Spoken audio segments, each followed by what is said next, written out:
Can we please warmly welcome, give a round of applause for Francis from Starkware.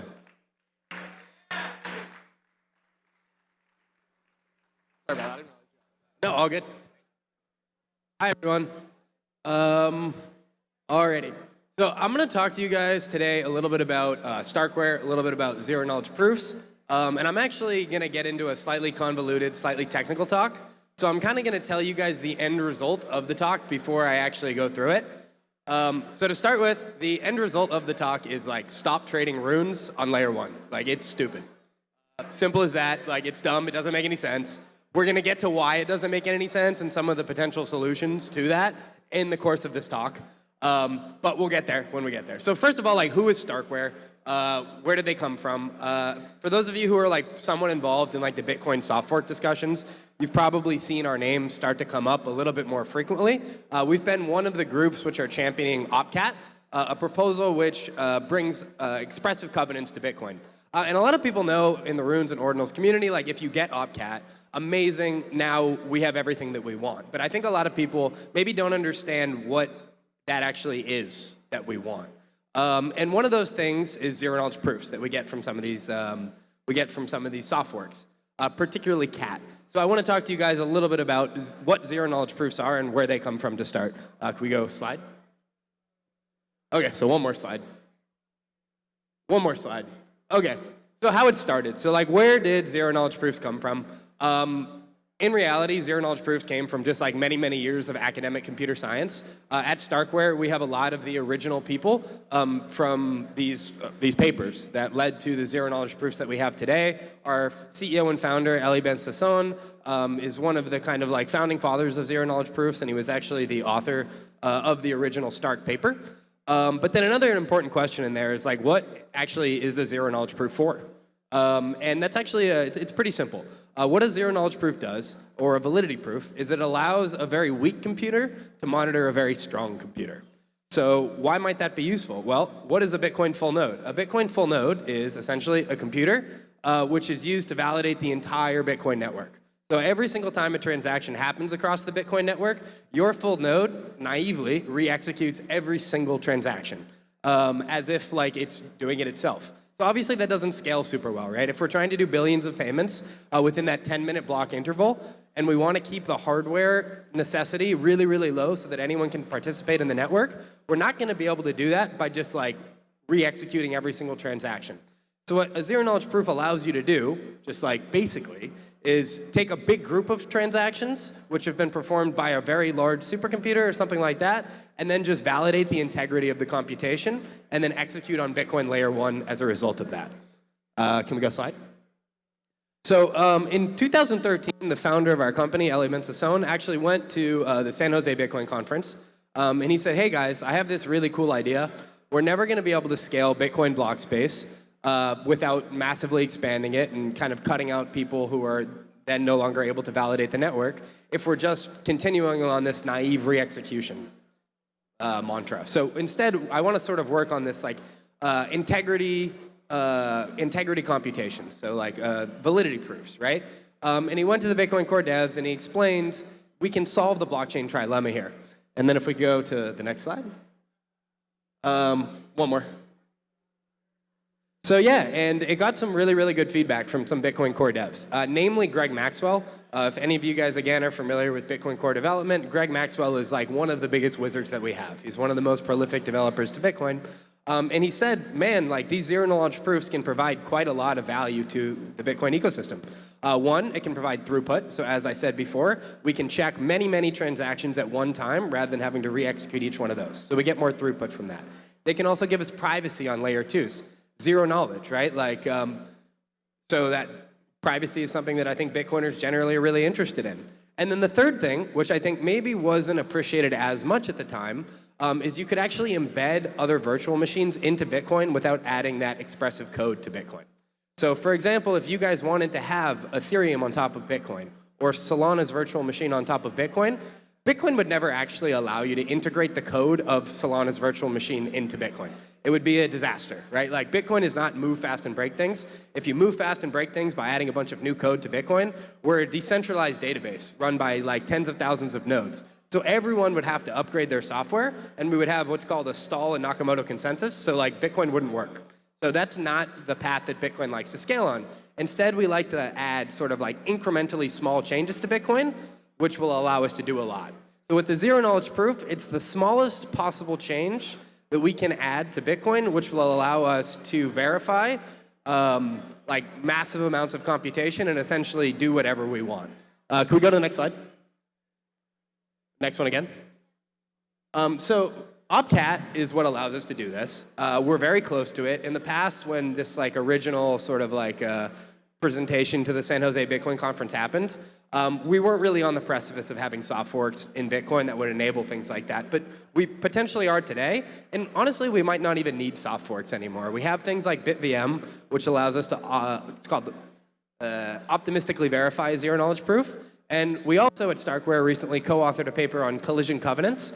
I'm not going to get into the depths of those, but essentially you use a cascading SHA-1 and another hash function which exists in Bitcoin, hash collisions, in order to create soft forks on Bitcoin without a soft fork, essentially, which is amazing, but it's quite computationally expensive. So we do have covenants on Bitcoin today. They just cost like $1.2 million per covenant spend, which is not realistic yet, but we'll get there. I think Opcat will be something that comes to Bitcoin pretty soon. And when it does, I'm really, really excited about what it can possibly bring. I think a lot of times in life, like we should listen to not what our friends say about us, but what maybe like the people that don't like us so much say about us. So for those of you in the Ordinals community who don't know who Luke Dash Jr. is, he's a Bitcoin developer and he hates all of you, like a lot. He actually like really, really dislikes you. I can't express how strongly without being censored up here. But he has a really nice quote about ZK, which I pointed out to him, and he just kind of like stared lifelessly through my eyes. It's ZK could obsolete most soft forks in general, simply because you can implement them as a ZK program. So as I mentioned before, the second that you can verify a zero-knowledge proof on Bitcoin, you can have Solana's virtual machine on top of Bitcoin without adding any additional complexity. Ethereum's virtual machine. In our case, we have Cairo virtual machine. If you want to just have another version of Bitcoin which has really fast blocks, that's also something that we can do. All of these things become opened up to us the second that you're able to verify zero-knowledge proof on Bitcoin. I think Luke has probably the best quote on zero-knowledge proofs I've ever seen. Eric, who Luke also doesn't like, has another really good quote on zero-knowledge proofs, which I think are very applicable to the Rune/Ordinals community. And that's that a proper Stark-based VM can improve the UX friendliness of scaling solutions that are too unfriendly to get adoption. So I told you guys at the beginning of my talk, we're going to talk a little bit about trading runes on layer 1. For those that have, just by a show of hands, who here has actually traded runes on layer 1? It's not a good experience. If you enjoy it, it's for some like weird masochistic reason, but there's nothing good about it at all. Can we go to the next slide? One more. So yeah, like trading runes is just awful. Like first of all, I think long term, the hope would be that there are going to be more value dense transactions which happen on layer 1 Bitcoin. It's great that sort of like you have asset tagging which come from UTXOs on Bitcoin, so the asset layer remains on Bitcoin.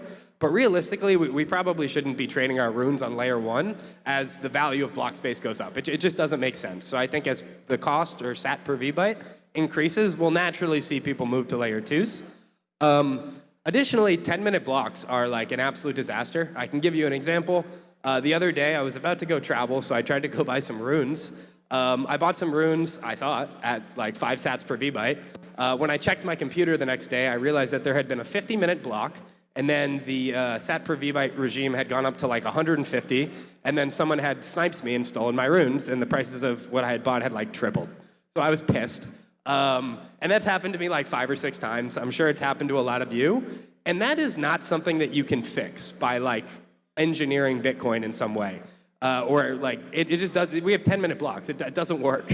So that's something that you need to change at another layer, and it just simply can't be layer 1. It doesn't matter how good Magic Eden Unisat's engineering is. It's simply not ever going to be a good experience. Another good one is rune splitting or UTXO splitting, right? Like UTXOs are essentially objects, right? When you send runes, you can send 1 million runes, and it might be on one single UTXO. But now if you want to send 5 friends 200,000, or say, 100,000 friends 100, right? You now need to split up your UTXOs into many, many different outputs. So, for example, the other day, nice quote here from Rune Toshi, someone put a 69K rune brick up for sale. It actually got filled. Someone did buy it, but that's ridiculous. There is no partial fill for a 69K order, right? You can't be like, oh, I'm gonna go spend like 10K and now there's 59K left. No, you need to buy all 69K. That's not good user experience. And as an industry that's looking to bring in more like user adoption from a broad ecosystem, if you have to split your runes, if you have to like keep clicking on lots which tell you are now already sold, you're just going to turn around and you're going to go trade shitcoins on Solana instead, right? Like the narrative of Bitcoin runes versus ERC20 market cap is going to be entirely lost on you the second that you have to split your runes. It's almost lost on me, and I've been in the industry for almost a decade. Next slide, please. So there is, however, a solution to this, and this is to get your runes and your ordinals to a layer 2. Again, these layer 2s will inherit all of Bitcoin security after hopefully a soft fork happens soon. And even now, like I think you should probably bridge anyway. But we can, instead of having block times which are 10 minutes, we can have block times which are in the seconds. We can have AMMs rather than order books. Currently, like the sort of like PSBT order book that you have makes it really, really hard to understand what price you're going to get, because order books require like really, really ample liquidity to have effective trading.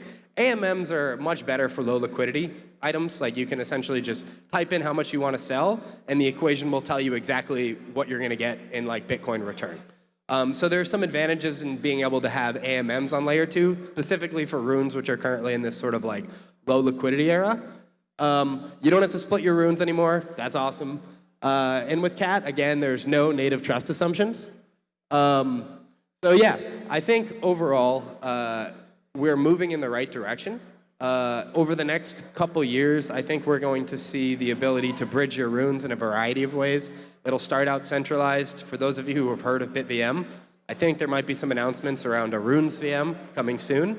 And then hopefully, we'll have soft forks like CAT or even Collider covenants, which will allow us to have expressive layer 2s based off of zero-knowledge proofs as soon as possible.